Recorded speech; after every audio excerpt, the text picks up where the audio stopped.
Okay, welcome back to Chapter 10. We're talking about hydroboration today. I tried to group video according to mechanistic type in this chapter. Hopefully that'll help a little bit. And we're going to talk about a very cool reaction called hydroboration. And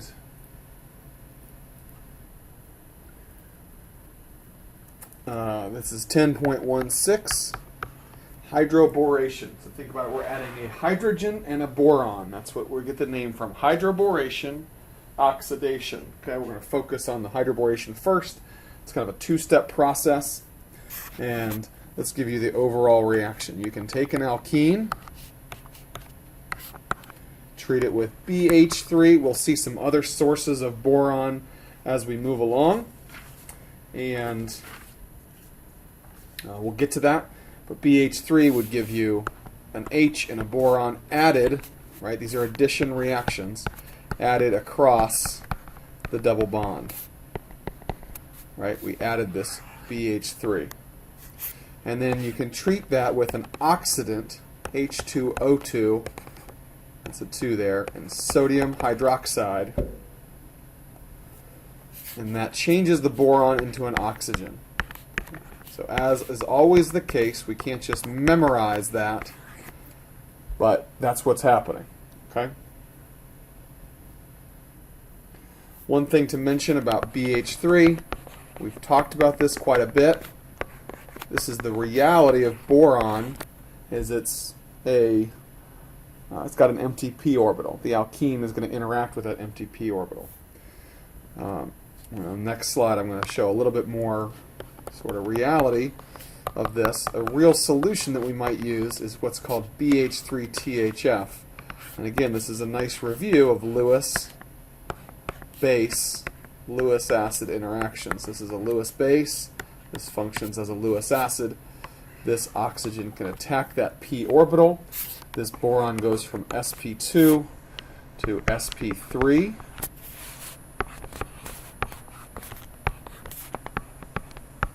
Both the oxygen and the boron in this case are going to be sp3 hybridized. Okay, so just that's a solution. We could actually buy that in a bottle. BH3 would be a gas.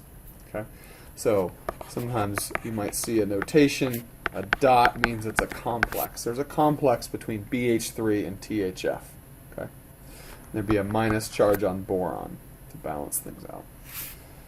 Okay, so let's look at a couple other reactions of hydroboration oxidation and look at just the way we write these out with notation. We use a little I and a double little I. That means these reactions are done in sequence. BH3 we'll often write just BH3. I told you the part about THF so that you're aware of some practical implications. H2O2 NaOH. You add the BH3, there's ways you can tell if the reaction is done, and then you'd add H2O2, hydrogen peroxide, and sodium hydroxide. And you would hydrate this molecule. Notice that you're getting the same kind of products that we talked about in hydration with sulfuric acid. We're going to see some implications of that. You're actually going to get kind of opposite regioselectivity. We'll get to that. Take another alkene, same conditions, BH3, H2O2, sodium hydroxide, and you would get cyclohexanol. H and OH are the net addition products. Okay, the boron goes there first. So now let's talk about mechanism. Again, we've tried to divide these up by mechanism. So hydrohalogenation and hydration go through a carbocation intermediate. Halogenation and halohydrin or halohydrin formation both go through that bromonium or chloronium intermediate and do that SN2-like ring opening. And now hydroboration and hydroboration and hydrogenation are going to go through sort of a concerted transition state. We're not going to talk much about hydrogenation until chapter 12, but we will get there. So hydroboration mechanism, okay? Hydroboration mechanism, BH3, what's going on? Let's draw a little bit of perspective on what we get. We're not worried right now about what we're getting, what these R groups are. We're talking about the hydrogen and the boron. They're added to the same face of the alkene. We're going to show some perspectives of this to help you understand this. We call this syn, S-Y-N, syn addition, as opposed to anti-addition. Anti-addition was the net product of the bromonium that we got. Okay, so you get this plus the enantiomer if it's pertinent or if it's relevant. Okay, so how do we explain this? Let's look on the next slide. Well, let's do this here. Okay, I'm going to turn the alkene right on its side.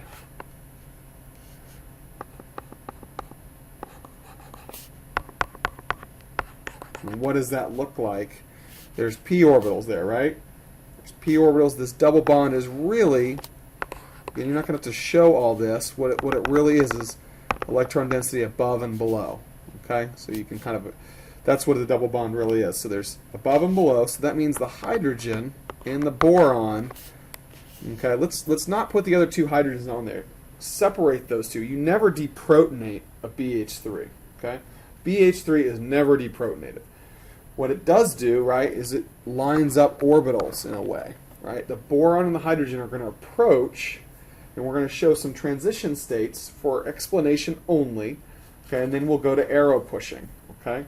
So the boron can come from the top face or the bottom face, okay? I'm just leaving off the hydrogens for simplicity. I'm going to put them in there in a second. Top or bottom, okay? So there's the hydrogens. And we're going to see that we could switch that around and do different regioselectivity and things like that. We're going to talk about all that. Top or bottom, though, and we're going to see that the alkene, this electron density is going to interact with the boron. And this boron-hydrogen bond is going to interact here. We're going to show those arrows more clearly. But let's draw a transition state. I'm just going to draw one. Let's draw this one that comes from the bottom face. Okay? Okay, there's the single bond that isn't changing. Typically how you draw a transition state is the single bond is not changing, or you draw all the bonds that aren't changing. Let's draw this.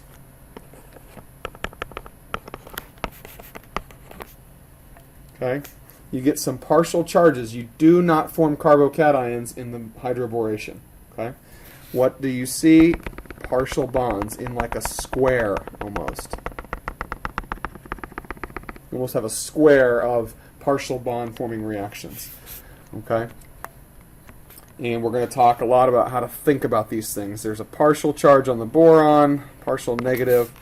That partial stuff is kind of complicated and confusing.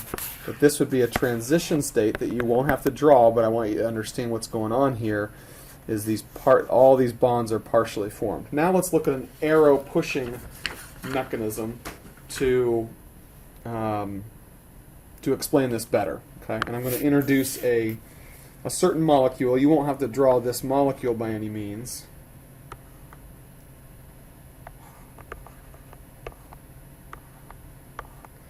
It's called 9-BBN.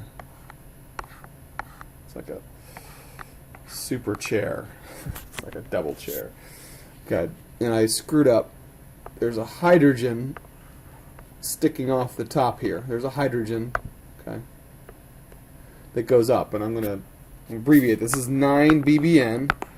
I want you to just see what all this is. This is two R groups. Instead of having BH3, that hydrogen that's above, we're going to show it simply as this.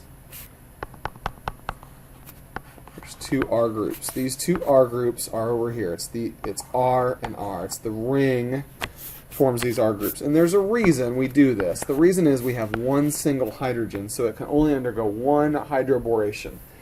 Okay, it gets a little more complicated with the BH3. The BH3 can actually undergo more hydroborations. Okay, it can keep going. So this makes it simpler for us because we have an alkene. We treat it with 9-BBN, and I would write R2BH. And what do we get? We get the same product, syn addition, but you get two R groups. Okay. And the way we draw this is we turn this on its side, if you want, and we show this concerted reaction. It's a concerted reaction, and the alkene is electron rich, right? Remember, there's a p orbital on boron. The alkene, instead of attacking a proton like it did in hydrohalogenation, it's going to attack another electron deficient site, namely the boron. The alkene is electron rich. It's attacking the boron. That means now this hydrogen in this pair of electrons that I'm kind of circling there, okay, that pair of electrons, middle of the bond, is going to attack that carbon. The direction of these arrows and where they start and finish is very important. Middle of the pi bond attacks the boron. Middle of this BH sigma bond attacks a carbon. Okay, very important. I'm going to draw it real big on the next slide. This is concerted. It all happens at the same time. So let me show those two arrows really clearly.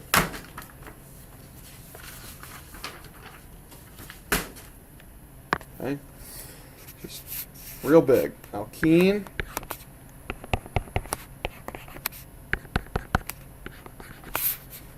H. R's.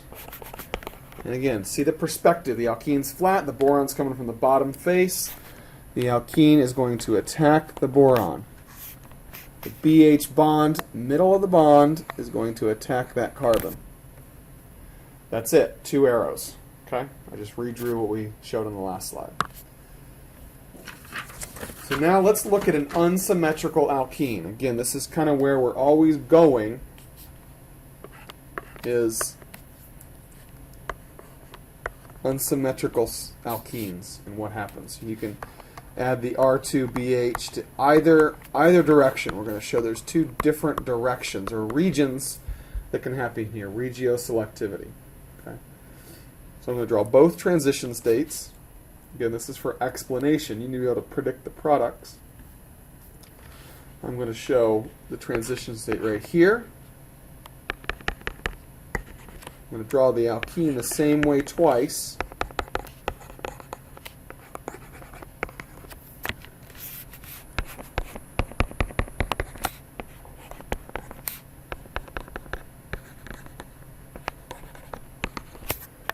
And what can happen? The H in the boron can line up two different ways. Let's show both ways.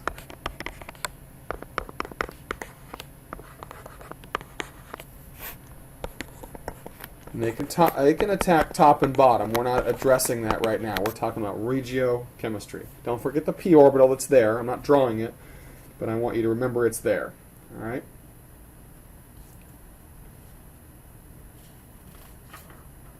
So, let's think about carbocations for a second. Okay? Where would the more stable carbocation form on this alkene? I'm going to put an arrow to where it would form, or rather a star. Let's do that. Not a stereocenter, but a star. It's the same on both. That's where a carbocation would form. So if you protonated that with hydrohalogenation, you'd get a carbocation there. Okay? This can guide us, and this is the best guiding principle, is sort of where the carbocation would form.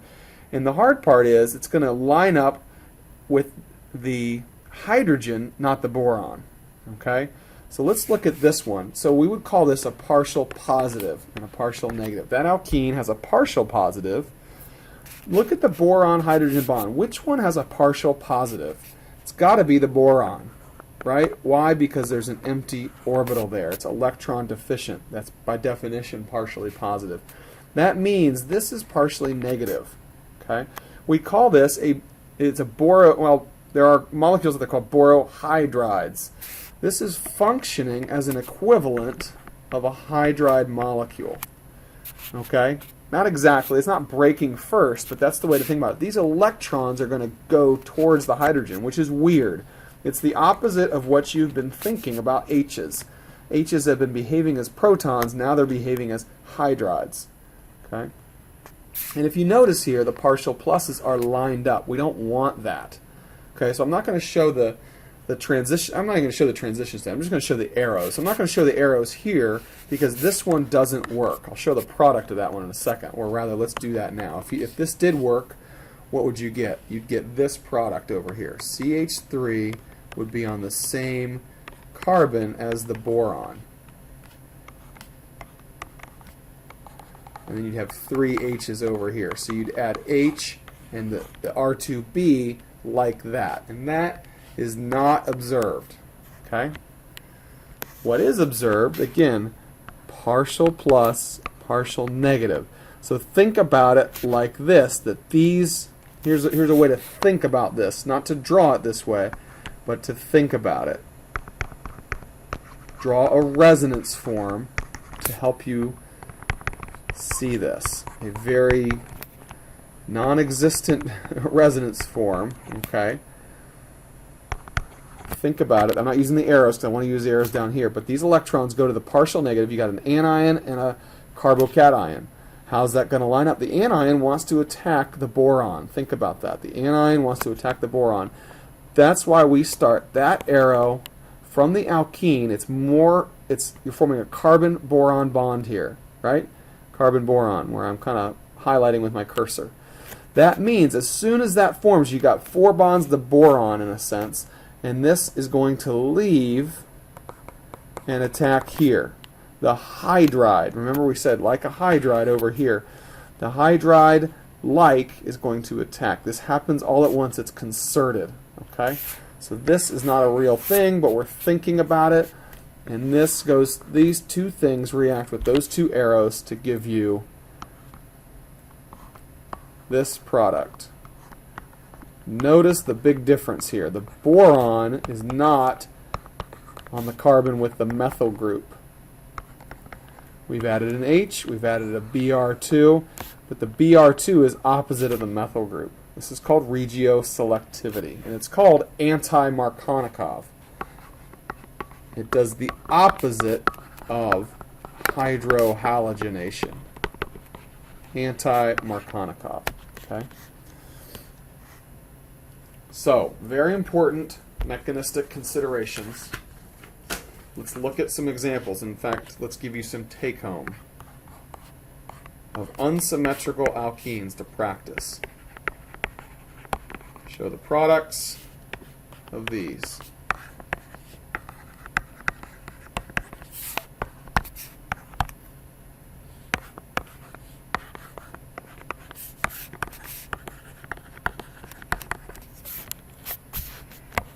Show those hydroboration products for all 3 of those. Okay. That's the first half of the mechanism. Okay? Believe it or not, that's the easy half. Let's look at the second half, and that's oxidation. Okay. After hydroboration, you have something like this. And I'm going to show, we haven't shown this specific product, but I'm going to show this particular case because I need stereochemistry here.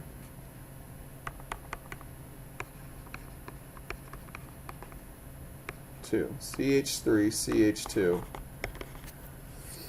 Okay? That's the stereo center. Okay? And we're going to add H2O2 sodium hydroxide. This is a busy mechanism. We may need 2 slides for this. Okay? But we oxidize the carbon-boron bond to get to the following. OH. Notice a very important feature. We get retention of stereochemistry.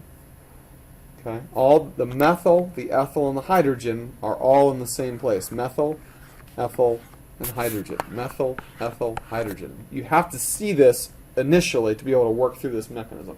You get retention. So the oxygen, this carbon-boron bond is being transformed to a carbon-oxygen bond, but we need to see why this works. That's the mechanism. Okay? So, first things first, let's draw out hydrogen peroxide. Okay, you got this funny kind of thing. You got an oxygen-oxygen bond. General rule, heteroatom bonds are weak. Okay? They just are. There's reasons for that, but they're weak bonds, and you need to know that. Okay? They just aren't as strong as carbon-carbon bonds and carbon-oxygen bonds and things like that. So we have sodium hydroxide, negative charge, deprotonates.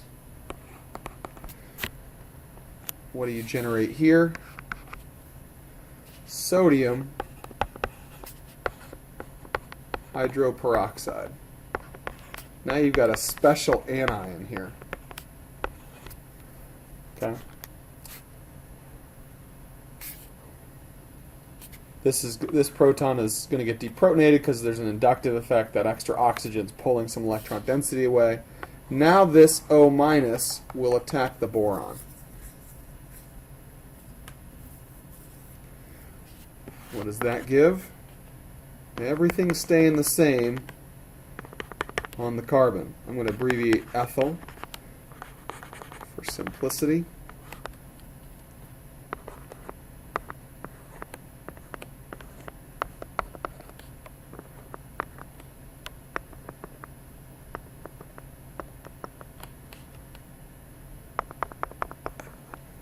Putting in some stereochemistry here.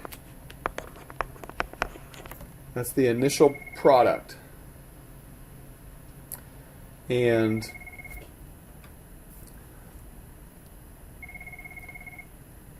the initial product is we got a phone call. Hang on.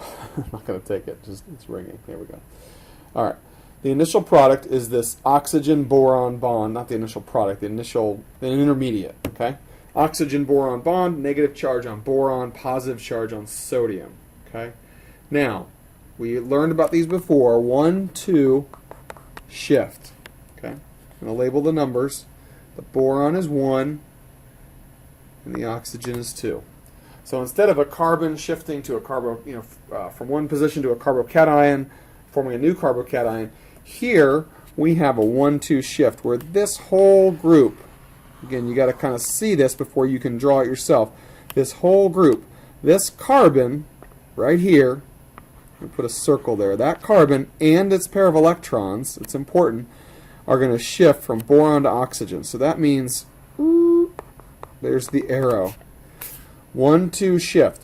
Carbon-boron bond broke. Carbon-oxygen bond is forming.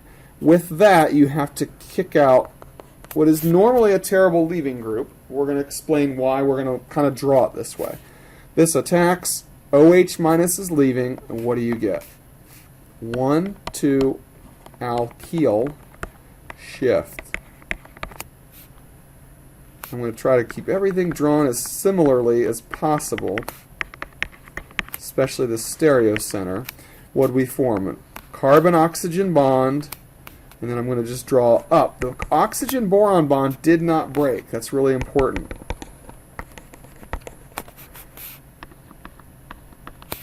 Let's label our atoms 2 and 1. You see that? 1, 2. I'm going to make that a p orbital, and then put the 1 there. Boron is 1. Oxygen is 2. What was kicked out is OH minus. And there's a sodium plus there. Everything's charged balance. As soon as that leaves, and again, the reality of this, there's multiple molecules involved, but this is how we draw it. This OH is going to attack there. Okay? Almost there. We will go over this in class. Notice the retention, though.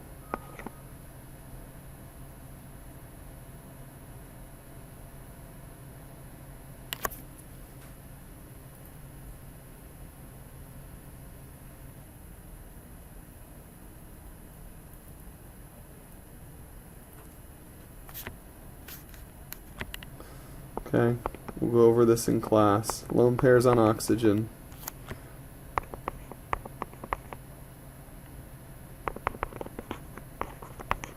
And running out of room.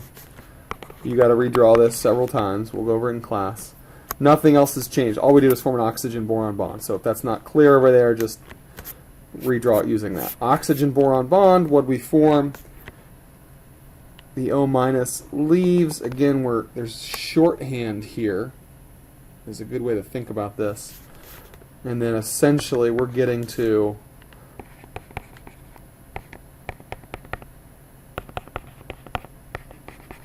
the product, the deprotonated form of the product. Okay.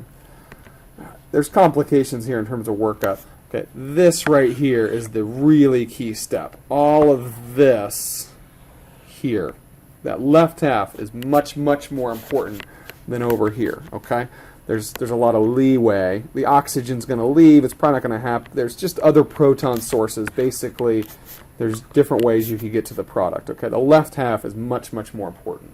Okay.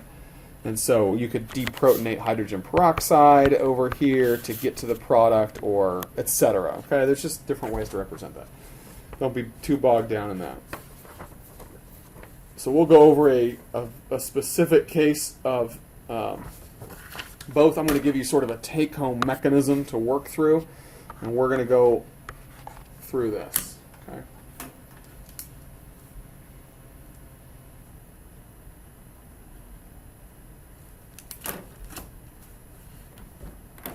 So, unsymmetrical alkene, I want you to go through the whole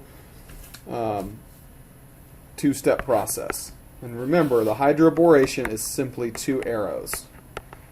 But you got to line them up right. You got to line up your R2BH with your alkene correctly. Okay. So I'm going to give you question mark. What is the products? And I want you to work through the mechanism. Tough problem, okay? And work through that.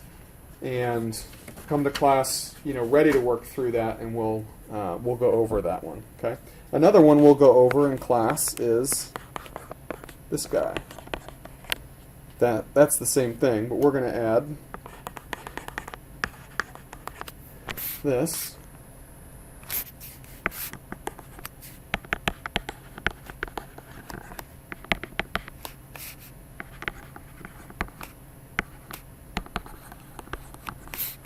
What do you form?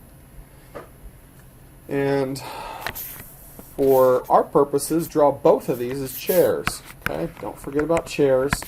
These are really tough problems. Okay, so attack them, and we're going to go over them. But the more time you put in, the better it'll go. Okay, so we're going to go over both of these in class.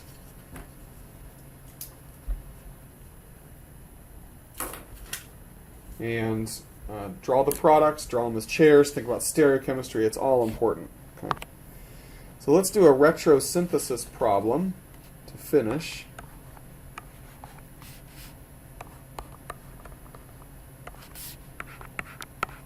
How would we make this? Okay.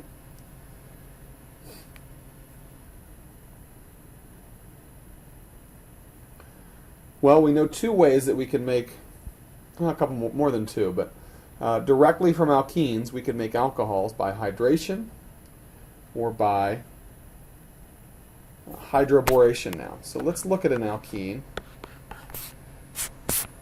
that might be able to give us that. There's probably another one. Okay. Actually, there's 2. Let's draw them both. Either one of these alkenes, in principle, would be able to give us the product. Okay.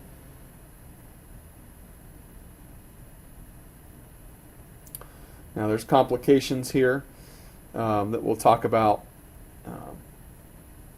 later, but let's just think this through. Okay. If we wanted to start with that top alkene, could we use hydroboration? If we had HBr2, how would that line up? Where would be the most, where's the delta positive? Right here. It's a more substituted carbon on the alkene. So you'd form a carbocation there in certain reactions. Okay? Which means that you would line it up like this. Because partial positive of the boron and the partial negative of the hydride are going to line up. And you would show this as your mechanism. You get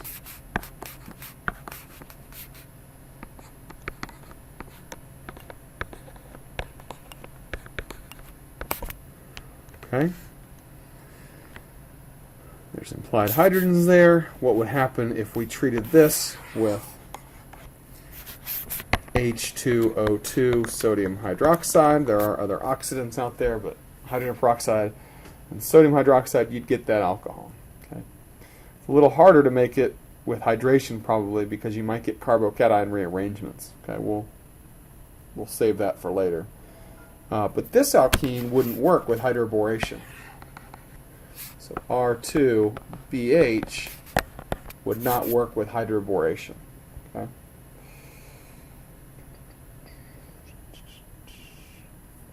Or sorry, it would work. I meant to say that you'd line it up differently. My bad. So let me rephrase that. That lining up would not work. So you'd have to line it up. You wouldn't be lining up. I just mean that the molecules would line themselves up this way. So it would work. Okay.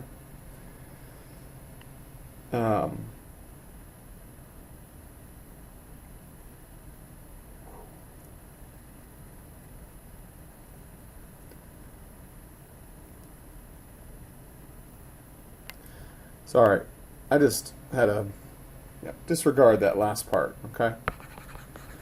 So I apologize. I glanced at something else and I just got off the wrong path. Okay. Let's just disregard that. Okay, that part. Okay. There's different alkenes you could start with. Okay. We'll talk about this one in class too. We'll talk about a lot of stuff in class. So I apologize for that. Just disregard that last little bit and don't worry about it.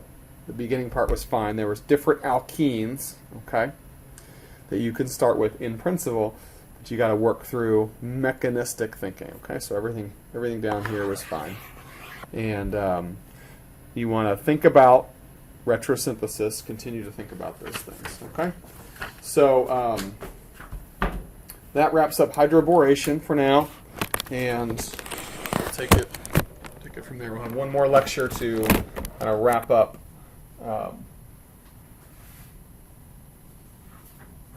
Wrap up our chapter 10.